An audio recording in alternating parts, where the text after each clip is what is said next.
ఓం నమ శివాయ. ఈ వీడియో చూసే ముందు ఒక లైక్ చేసి ఓం నమ శివాయ అని కామెంట్ చేయండి. జూలై 25 శుక్రవారం నుండి శ్రావణ మాసం స్టార్ట్ అయింది.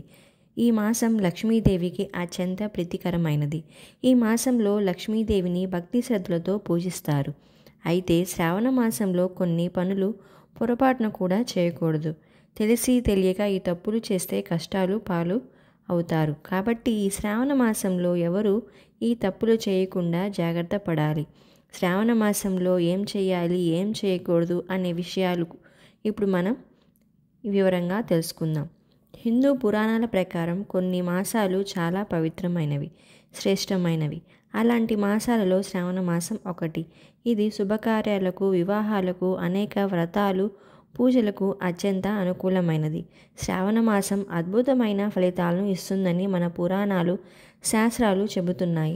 ప్రస్తుతం శ్రావణ మాసం రాగానే ప్రతి శుభకార్యాన్ని ధైర్యంగా చేసుకోవచ్చు. లక్ష్మీదేవికి పవిత్రమైన, పరిశుభ్రమైన ఇల్లు అంటే చాలా ఇష్టం. ఏ ఇల్లు అయితే కలకల్లాడుతూ ఉంటుందో ఆ ఇంట్లోనే లక్ష్మీదేవి కొలువై ఉంటుందని నమ్మకం. కాబట్టి శ్రావణ మాసం ప్రారంభం అయింది కాబట్టి ఇల్లంతా శుభ్రంగా ఉంచుకోవాలి. శ్రావణ మాసంలో వచ్చే ప్రతి శుక్రవారం నాడు స్త్రీలు తప్పకుండా లక్ష్మీదేవిని పూజించాలి. ఇలా చేస్తే అష్టైశ్వర్యాలు, ఆయురారోగ్యాలు లభిస్తాయి. ఆరోగ్య సమస్యలు దూరం అవుతాయి. శ్రావణ మాసంలో అత్యంత ముఖ్యమైనది వరలక్ష్మి వ్రతం. ఈ నెలలో పౌర్ణమి ముందు వచ్చే శుక్రవారం అనగా ఆగస్టు 8వ తారీఖున వరలక్ష్మి వ్రతాన్ని జరుపుకోవాలి.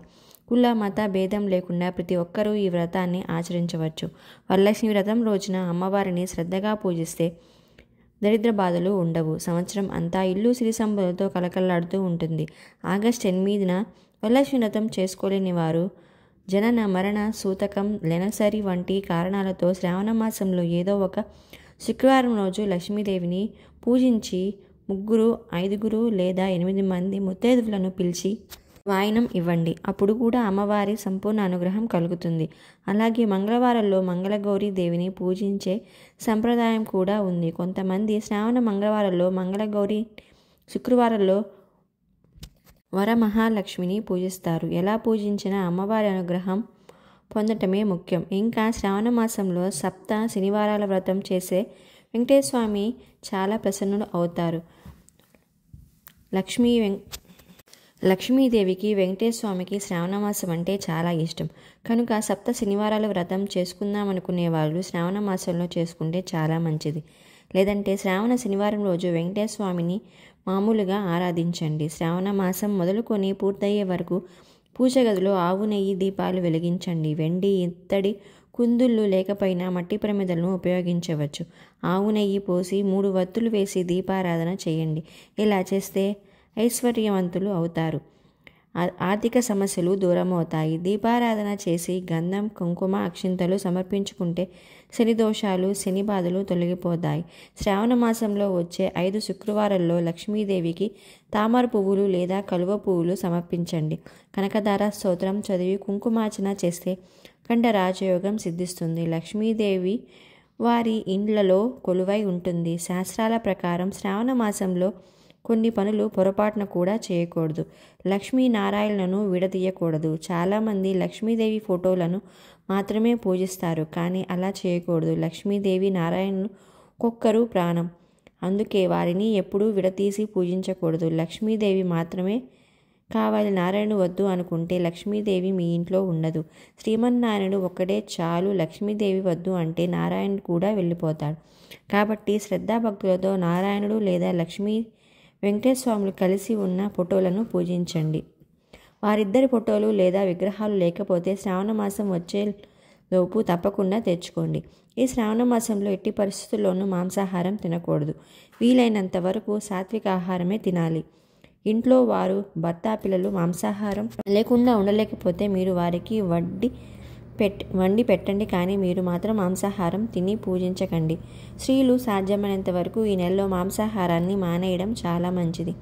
కనీసం పూజలు చేసే రోజుల్లో, అలాగే శ్రావణ శుక్రవారాలు, మంగళవారాలు, సోమవారాలు, ఆదివారాల్లో మాంసాహారం తినకుండా ఉండండి. శ్రావణ మాసం నెల రోజుల పాటు ఒక కాయగూరను కూడా తినకూడదు. ఈ శాస్త్రాలలో ఉంది. శ్రావణ మాసంలో అసలు పొట్లకాయను తినకూడదు. కాదని తింటే దోషాలు కలుగుతాయి, అనారోగ్య సమస్యలు వస్తాయి, లేనిపోని కష్టాలు వస్తాయి. శ్రావణ మాసంలో ప్రతిరోజు సూర్యోదయం కంటే ముందే నిద్రలేచి ఇల్లు వాకిలి చక్కగా శుభ్రం చేసి ఇంటి ముందు కల్లాపు చల్లి ముగ్గులు పెట్టుకోవాలి. ప్రతిరోజు తులసి కోట దగ్గర దీపం వెలిగించి తులసి మాతను పూజించండి. తులసి చెట్టులో ముక్కోటి దేవతలు కొలువై ఉంటారు. శ్రీమన్నారాయణుడికి తులసి మాత అంటే చాలా ప్రీతి. శ్రావణ మాసంలో తులసి పూజ చేస్తే తులసమ్మ అనుగ్రహం కలుగుతుంది. ఎవరైనా స్త్రీలు వచ్చి తాంబూలం పుచ్చుకోవడానికి పిలిచినప్పుడు నెలసరిలో ఉన్న స్త్రీలు మాత్రం తాంబూలం తీసుకోవడానికి వెళ్ళకూడదు. అది మంచిది కాదు, దోషాలు కలుగుతాయి. సీతాఫలం, దానిమ్మ పండు ఈ రెండు లక్ష్మీదేవికి నివాస స్థానాలని పురాణంలో చెప్పారు. అందుకే శ్రావణ మాసంలో దానిమ్మ గింజలను లక్ష్మీదేవికి సమర్పించి ప్రసాదంగా స్వీకరించండి. లేదా సీతాఫలం అమ్మవారికి సమర్పించినా కూడా లక్ష్మీ కటాక్షం సులభంగా లభిస్తుంది. లక్ష్మీ స్వరూపాలైన స్త్రీలు శ్రావణ మాసంలో నుదుటిన బొట్టు లేకుండా అసలు ఉండకూడదు. లక్ష్మీ ప్రీతికరమైన ఈ మాసంలో సాయంకాలం దీపాలు పెట్టిన తర్వాత పాలు, పెరుగు, వెన్న వంటివి ఎవరికి చేతిలో ఇవ్వకూడదు. ముఖ్యంగా మగవారు ఎంతో పవిత్రమైన శ్రావణ మాసంలో మద్యం విడిచిపెట్టాలి. వర్షాలు ఎక్కువగా పడుతూ ఉంటాయి కాబట్టి అనారోగ్య సమస్యలు రాకుండా ఇంటిని శుభ్రంగా ఉంచుకోవాలి. కనీసం వారానికి ఒకసారైనా ఇంట్లో ధూపం వేయాలి. ఈ శ్రావణ మాసంలో చెడు మాటలు మాట్లాడకూడదు. చెడు పనులు చేయకుండా ఉంటే లక్ష్మీదేవి దీవిస్తుంది. శ్రావణ మాసంలో స్త్రీలు కంటతడి పెట్టకూడదు. లక్ష్మీదేవికి ఇష్టం లేని పూలతో ఉమ్మెత్త పూలు, బంతిపూలు, వాసన లేని పూలు అమ్మవారికి పూజ చేయకూడదు. నిద్రపోయేటప్పుడు తడికాళ్లతో నిద్రించకూడదు. మగవారు భోజనం చేసేటప్పుడు వస్త్రాలు లేకుండా భోజనం చేయకూడదు. మంచం మీద కూర్చొని భోజనం చేయకూడదు. ఈ మాసంలో ఇంట్లో పండ్లు కుళ్ళిపోకుండా చూసుకోవాలి. ఎవరి ఇంట్లో అయినా పండ్లు కుళ్ళిపోతే ఆ ఇంటిపై లక్ష్మీ అనుగ్రహం తగ్గిపోతుంది. చాలామంది ఇళ్లలో రాత్రిపూట సింకులో గిన్నెలు వేసి వదిలేసి ఉదయం పూట వాటిని కడుగుతూ ఉంటారు. కానీ శ్రావణ మాసంలో మాత్రం మీ ఇంట్లో ఉన్న అన్నం, తిన్న గిన్నెలు రాత్రిపూట సింకులో ఉండకూడదు. ఎప్పటికప్పుడు కడిగేసుకోవాలి. గుమ్మంపై నిలబడటం, గుమ్మంపై కూర్చొని తలదువ్వుకోవటం, గుమ్మంపై కూర్చొని పూలు కట్టుకోవటం, ఏడవటం వంటి పనులు అసలు చేయకూడదు. ఇలాంటి పనులు ఎప్పుడూ కూడా గుమ్మం దగ్గర చేయకూడదు. ఈ పొరపాట్లు చేయకుండా జాగ్రత్తగా ఉండండి. లేదంటే లక్ష్మీ కటాక్షం తగ్గిపోతుంది. మీరు చేసిన పూజకు కూడా పూర్తి ఫలితం రాదు.